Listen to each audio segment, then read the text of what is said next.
Greetings, friends. Marc David here, founder of the Institute for the Psychology of Eating. Welcome. This is a Facebook Live conversation, and I'm going to be talking about your metabolic journey, our metabolic journey. What is a metabolic journey anyway? So, I personally think it's a very useful distinction. I use it, I make good use of it, and I'm going to detail it out for you and share about what exactly is our metabolic journey and why could understanding this concept, this distinction, help move us forward and help us get where we want to go when it comes to what we want with our bodily life, with our health, with our relationship with food, all of it. So, while I'm waiting for people to hop on, I am going to chit-chat a little bit with you. So if you would like, and thank you for saying hi, Megan Anderson. I'm glad you're here. And Maria Gomez is here. Thanks for joining in. So do me a favor, say hi in the comment section below. Let me know where you're from. And send a few hearts or love my way. That'll get the juices flowing. I, as always, appreciate you jumping into this conversation. I appreciate us being able to talk about things that matter, because talking about things that matter matters to me personally. Miss Liz, thanks for jumping in. I'm glad you're here. So while I'm waiting for people to come on, give me a few more minutes. Beautiful snowy day here in Boulder, Colorado. We have like a foot of snow. It was about 4 people got stuck in our driveway this morning. A lot of snow. Hello, Rasha. I'm glad you're here from Egypt, and I'm glad you're loving the training. That's so great. Glad to hear it. And Liz is from Austin, Texas, one of my favorite places. So, I wanted to let you know that we at the Institute for the Psychology of Eating are currently enrolling for the next session of our Eating Psychology and Mind Body Nutrition Coach certification training. So that begins in another couple of months. And we're accepting applications now. As we speak, we already have a great student body from all around the globe. And this is our 8-month distance learning online training that you could take from anywhere in the world. We teach you how to work with weight, body image, overeating, binge eating, emotional eating, endless dieting, all the common food challenges that you and I see, as well as nutrition-related health concerns that have a personal emotional component, such as digestion, mood, immunity, fatigue, and others. So, Maria's from Spain. I'm glad you're tuning in. Oh, Spain is on my bucket list. I haven't been there yet. I am sad to say. So, your metabolic journey, what does that even mean? Why is it important? Let's start out this way. I have noticed, and I'm sure you've noticed the same thing, there's a lot of us, we don't take notice of the body until it's breaking down. Until there's something wrong, we tend not to do anything. And then all of a sudden something's happening, or I want to change something, or I need to shift somebody, and all of a sudden we notice the body. Hello, Miss Sherry. Glad you joined in. Now, at the same time, we go through difficulties with food. We go through difficulties with our bodies, with dis-ease, with symptoms, with limitations. Megan says our relationship with food is our relationship with life. Amen to that. Welcome, Marcy from New Mexico. So, here's the thing. Here's what I want to say. When we are able to look at being in a body as a journey, something interesting happens, something good happens, because we're looking at being in a body from a higher perspective. So, a journey. What is a journey? A journey is a beautiful, epic story. A journey implies a sense of discovery and implies a sense of unknown, exploration, excitement, maybe a little danger, maybe some challenges, some surprises. A journey implies growth. A journey implies a lot of learning. A journey implies we don't know something, and this journey is going to teach us. Life is a journey. Being in a body is a journey, and it's a crazy one. And for some of us, it's a heck of a lot more crazier than others. And most of us do not escape just the wild ride that it is to be in a body, because you're born. That's an intense experience. death. Talk about an intense experience about being in a body. That's part of our metabolic journey. So, the metabolic journey that we're on is everything that you and I have gone through being in a body. It's all about the first breath that you take on this planet till the last breath that you take on the planet. Leslie from New Zealand, thanks for tuning in. I really appreciate you coming by. You know, your metabolic journey is all about the illnesses we face, our symptoms, our diseases. It's about all the diets you've been on. It's about all the weight you've lost, you've gained, you try to lose, you try to gain. It's about the natural way the body morphs and transforms from the time you're like a sperm and an egg to the time you pop out of the womb, till you're an infant, till you're breastfeeding, till you're eating mushy food, solid food, complex food. You go through puberty, you go through aging. That's a metabolic journey. Your metabolic journey is sitting at your desk and not moving. Your metabolic journey is, wow, you start to exercise or you do a sport and your body morphs and your body changes. It's all the diets you and I have been on, all the nutritional systems we've followed. It's when you caught a cold. It's when you broke your arm. It's when that's our metabolic journey. And again, journey implies that we're in a story, that we're in a movie. And I say that in a good way because our life is an epic story. Our life is an epic journey. Megan, thanks so much for the love. Amy Hansen, glad you're here. Nancy Curtis, it's our story. It's so true. Amy Hansen Williams says, downloading all the material now for Module 3. Love this work. I'm so glad to hear that. So, metabolism, by the way, I didn't really define that for you. Metabolism, by the way, classic scientific definition, the sum total of all the chemical reactions in the body. That's metabolism. So, metabolism is just a fancy way of saying everything that's going on in the body.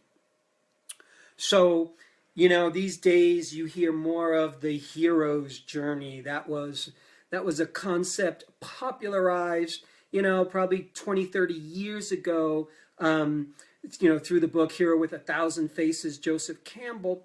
We're on a journey, and that journey is powerful. And oddly enough, your metabolic journey is a hero's or heroine's journey.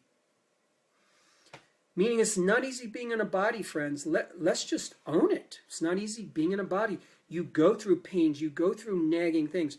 I know so many people who have good health, and they're fine, but they have all these nagging little health things that are normal and become usual, and you have to live with. And then your hearing goes, or your eyesight goes, or you're not as strong, or there's always changes that are happening in the body.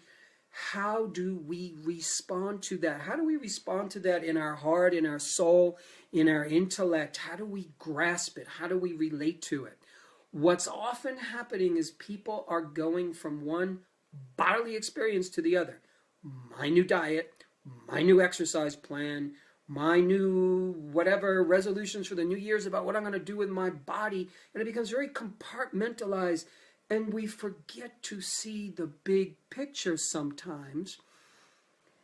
And a lot of us are carrying around a little bit of baggage about the body because maybe our body's been hurt. Maybe we have been dealing with health issues or weight issues or eating challenges for a long time. And we kind of hang out and we think, oh, man, this is not easy. And what I want to say to you is it's not easy.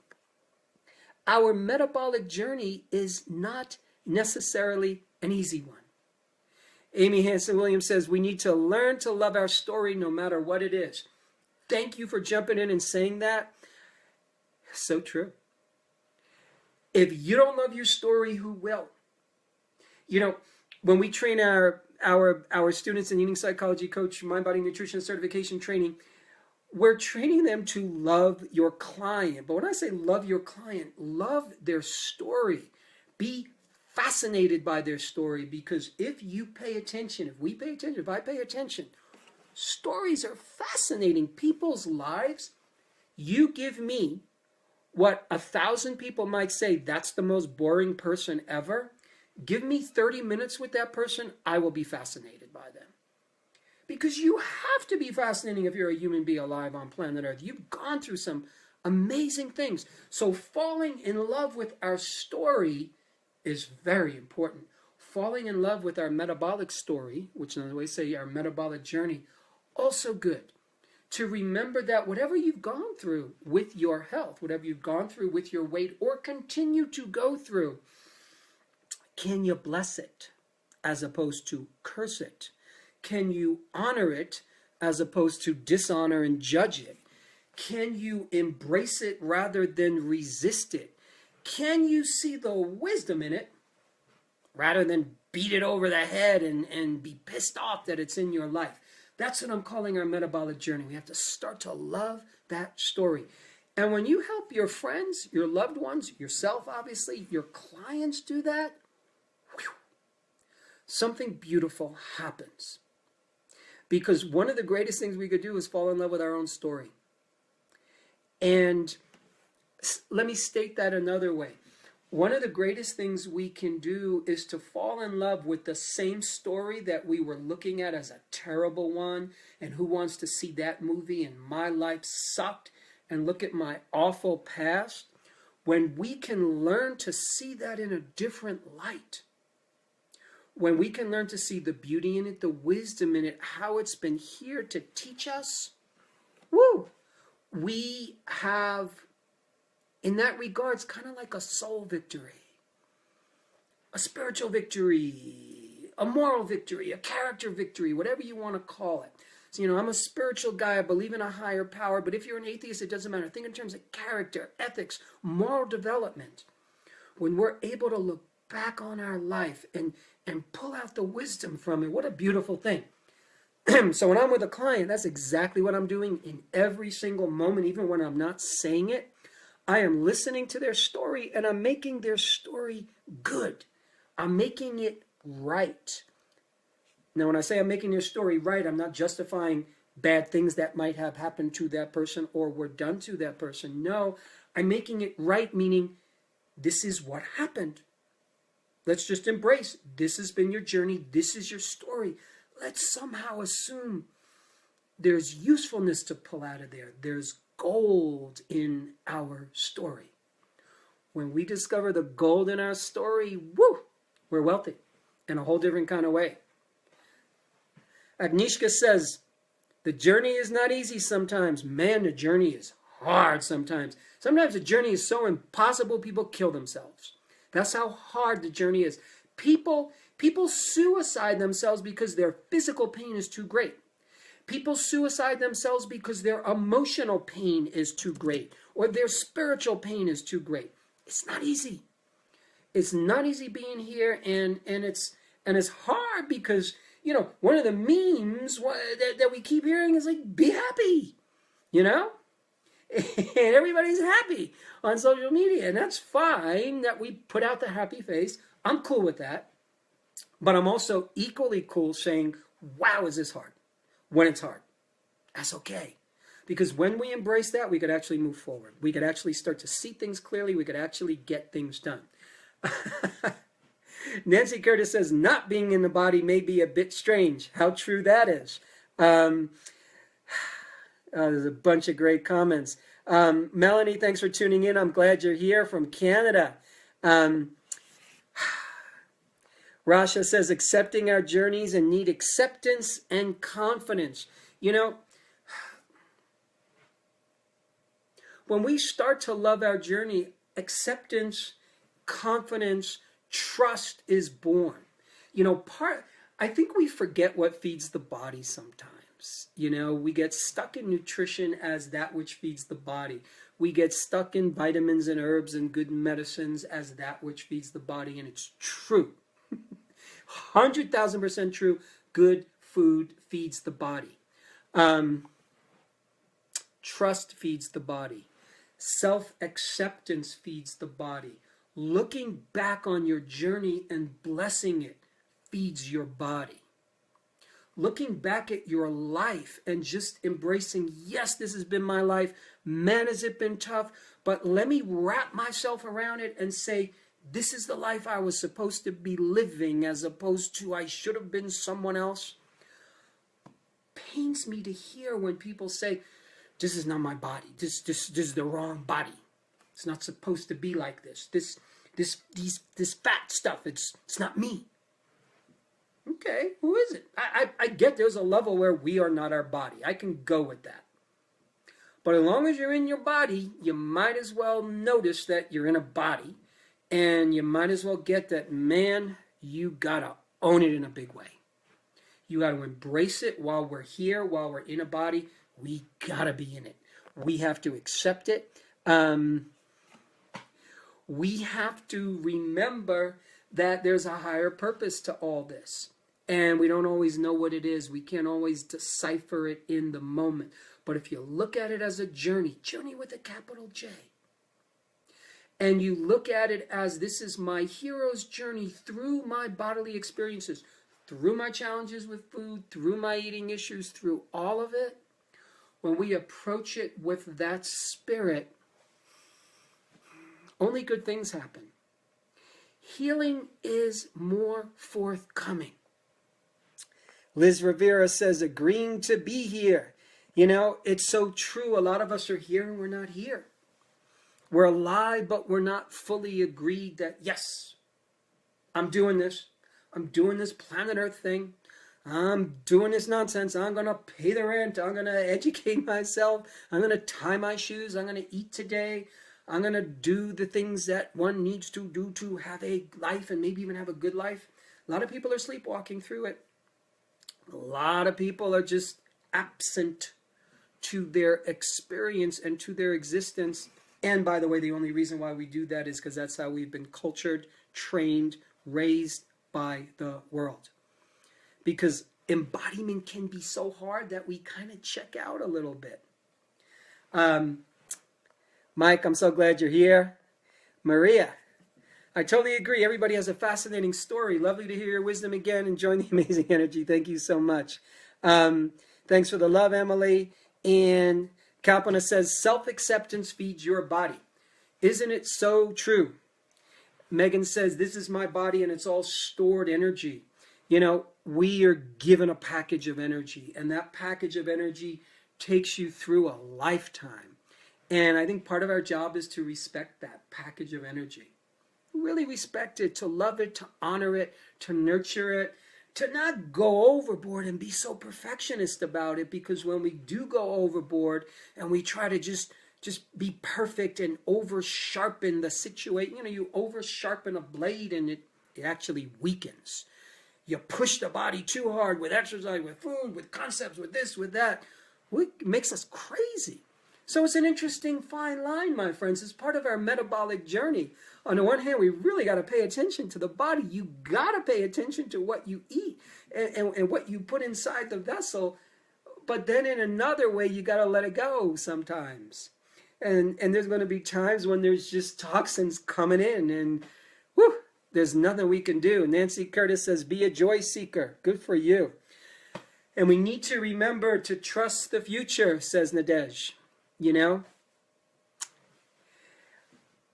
Trusting the future is, I'm gonna morph that a little bit for our conversation, is trusting your metabolic journey.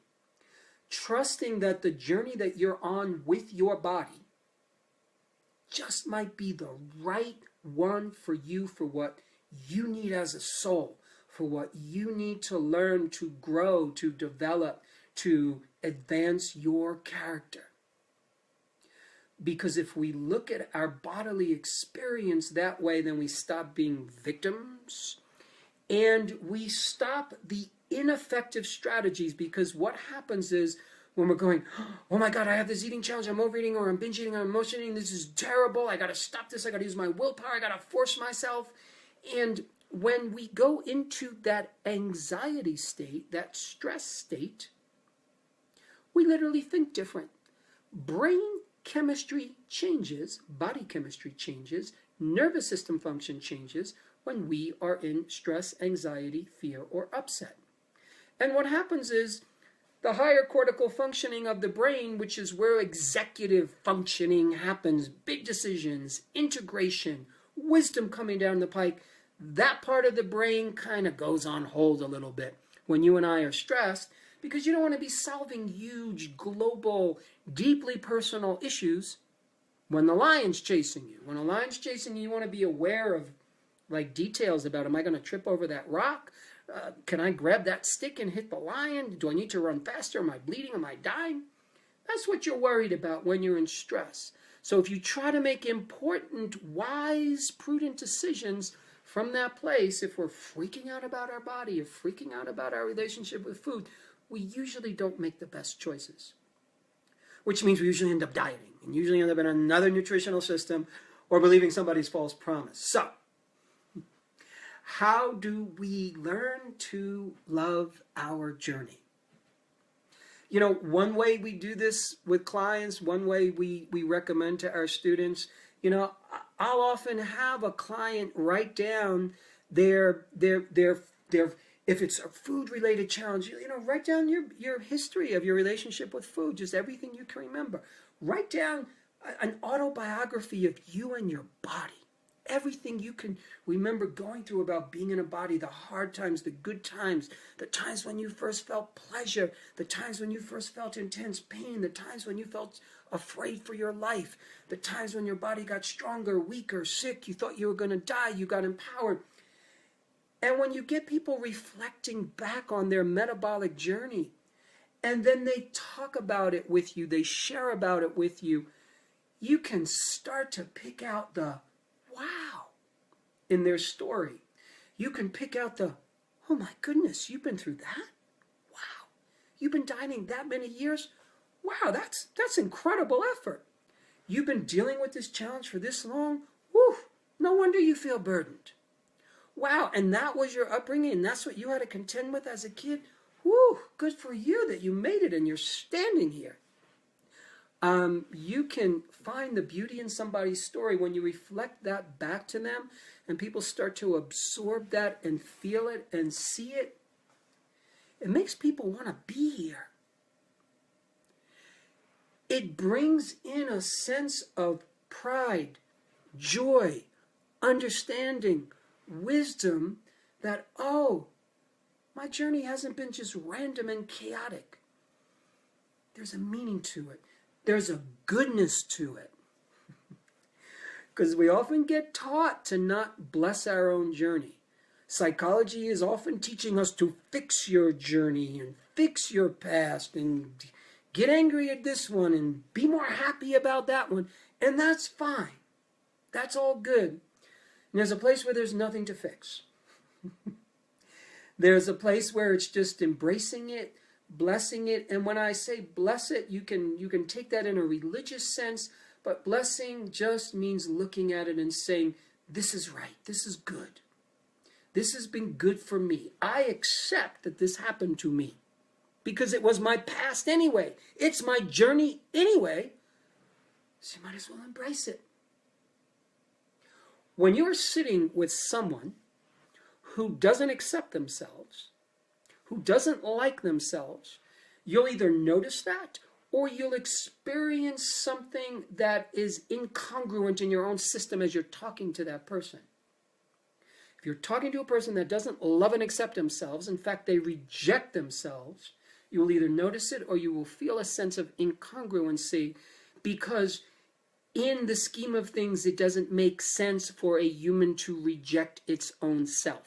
What makes sense is for a human to reject a poison in the system, reject a bacteria that shouldn't be in there, reject a virus, reject a parasite. Don't reject yourself. It's crazy. But we do that.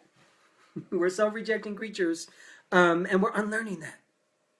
Because on the flip side of that is empowerment. On the flip side of that is our potential.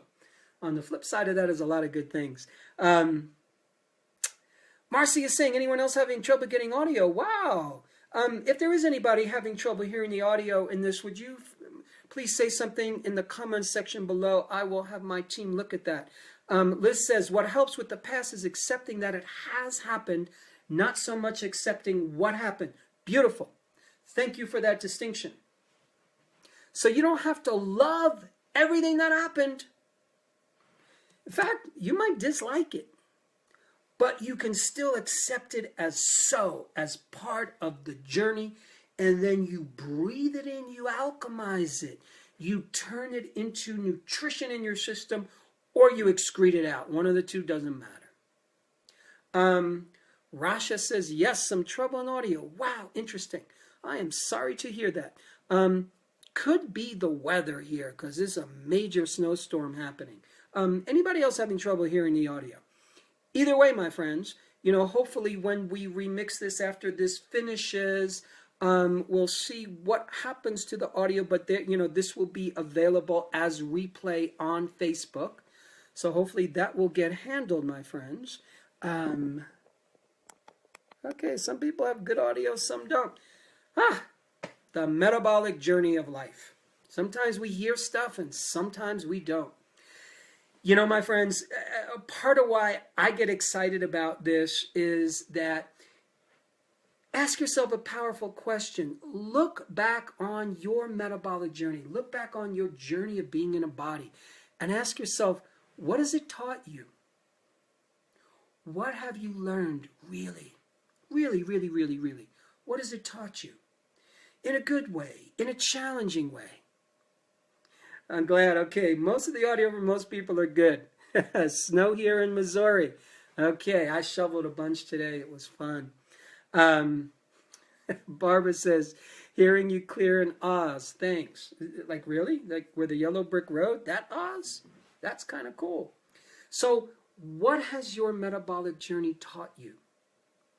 What has your journey in a body taught you? How has it been the right journey for you? That's the question to ask yourself. That's the question to ask your clients, your friends, your students, your loved ones. See, when you're a coach, you're not fixing people. You're not taking broken lives and stitching them back together. It's the biggest nonsense ever. It has ruined the helping professions. Let me say that more generously, it's taken the helping professions and stunted it a little bit, because we are here as coaches, as counselors, to inspire people, to educate them, to mentor them, to call them into their wisdom, their power, their deeper understanding. So yeah, there's times you help somebody and you give them facts and information that moves them forward. Absolutely, absolutely. But for the most part, what we're here to do is to help people tap into their power, tap into their source, not tap into your brilliance or my smart brain. Yeah, you and I might be brilliant. We might have smart brains in doing what we do, and we might use that. But in a professional sense, when we're here to help and serve others, we are here to inspire, to uplift, and help people tap into their wisdom that's going to take them through the rest of their life. And if you're able to do that with a client, woo, you are valuable. You have given great value. If you feel burned out with clients, the reason is you're trying to fix them. You're trying to act as if you're the problem solver, and you're going to take somebody's challenging relationship with food. You're going to take somebody's challenging relationship with their relationship, and you're going to tell them these simple things that's going to fix it all. No, that's an immature concept about life. A more mature concept about life is that the longer we are here, the more we get to understand that so much of our journey is about finding ourselves within here, not out there. So yeah, let's have the body we want, let's have the health we want, but we always have to point that back to self. Why have a healthy body? Why have a great diet? Why be the perfect weight? Why? There's got to be a reason. Yeah, it makes me feel good about myself, sure. Okay, maybe that's the reason, that's okay. But is all the work you're doing worth that reason? I like to think of it in terms of, if you're going to build your body, if you're going to have a strong body, healthy body, well-nourished body, well-nutritioned body, a well-fed body, the body shape that you want, then use it for something. Take that happiness that you're going to get from all that, take that goodness that you're going to feel, and then deliver that out into the world. Take that energy and use it for something. Advance the world. What often happens on our metabolic journey is we get caught up in the small goal of my body. Okay. My phone is ringing off the hook. I'm broadcasting from my phone. I'm a popular guy today. So, lost my train of thought. Being in a body. Okay, I'm going to rediscover that. But if you know what my train of thought was, because my phone just rang, I was so there. I was so there. If somebody could put it down in the comment section below, you would help me so much. I would be so appreciative. We're here to learn, to love and accept the journey. Oh yes. What to do with all the good health and all the good energy you put into your metabolic journey, reflect it back out into the world. Give it to the world. Use it for service. Use it as a gift. Because if not, we're just doing it for the sake of doing it, for the sake of doing it, and it's not enough. So it's all about taking our energy and using it in the world. What a good thing. Because then we're in accord with the cycles of life. Then we're in accord, I think, with how the universe works. Because even if you feel like your journey hasn't given you enough, the truth is we've all been given a lot. If you're here right now, if you're in this conversation with me, you're one of the haves. You've got a computer, you've got a phone, you have the time and the energy to talk about this kind of thing as opposed to just focus on survival needs. So the world has given us a lot. You know, yeah, there's things I want, but the world has given us so much. And when you have health and when you've worked on your body, when you've learned some things, you got to give back. You got to give back. Because it feels good, number one, and it keeps circulation going, and part of metabolism is in and out. You know, it's all in and out. So, Amy Hanson-Williams says, eyes wide open, and we need to spread the idea of this kind of thing. Absolutely. Thank you for those kind words. So, yeah, so ask yourself and ask your clients, what has your metabolic journey taught you? What have you learned from it? How has it asked you to grow? How has it made you a better person?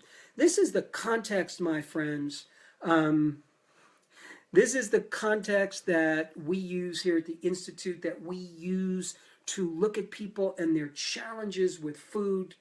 I'm not trying to just fix somebody and change their behavior or change their shape. No, you know, yeah, I want to help people with their behaviors and I want to help people change their shape. But I also want to help people be the best version of who they are. And what I have found, is that when we are helping somebody with their eating challenge, at the same time we are helping them be the truest, best version of themselves, the eating issues and the food challenges and even the metabolic challenges, the health challenges, have a whole different way of unwinding. Because we get in right relationship with who we truly are. We get in right relationship with the universe, with biology, with the great mystery. So, my friends, I hope this was helpful. If you came on late into this conversation, you will be able to hear it, you know, probably 3 or 4 or 5 minutes after I complete this. It will be available on the Institute fan page. If you have liked our fan page, every time I come on to do a Facebook Live, which is 3, 4, sometimes 5 days a week, you will be notified. Thank you, Rasha. Thank you, Judy. Thank you, Amy. I also want to remind you, a bunch of our eating psychology coaches are in this thread right now. So hopefully you've identified yourself. And if you are looking for such a wonderful coach, here they are, my friends. Good people. They've learned a good way and they care. Thank you so much, Maria. What has your metabolic journey taught you? Amen to that. Liz, thank you. Nadesh, thank you so much. And Donna, I'm so glad you're here. So just a reminder, in a couple of months, we start our Eating Psychology and Mind Body Nutrition Certification Training, the winter term. We already have a great group of students, international. I love them. I would love for you to learn more. If you would like to learn more, info@psychologyofeating.com. That's how you contact us. info@psychologyofeating.com. We will be happy to answer your questions, hook you up with one of our grads, an enrollment advisor. The training is by application only, so you must apply. We review, I review, Emily, the director of the Institute, reviews all the applications, and I'd love to hear from you. So thanks for being part of my world. Thanks for being part of this tribe together. Thanks for being in the conversation. Thanks, Agnieszka. I love saying that name. It just rolls off the tongue now.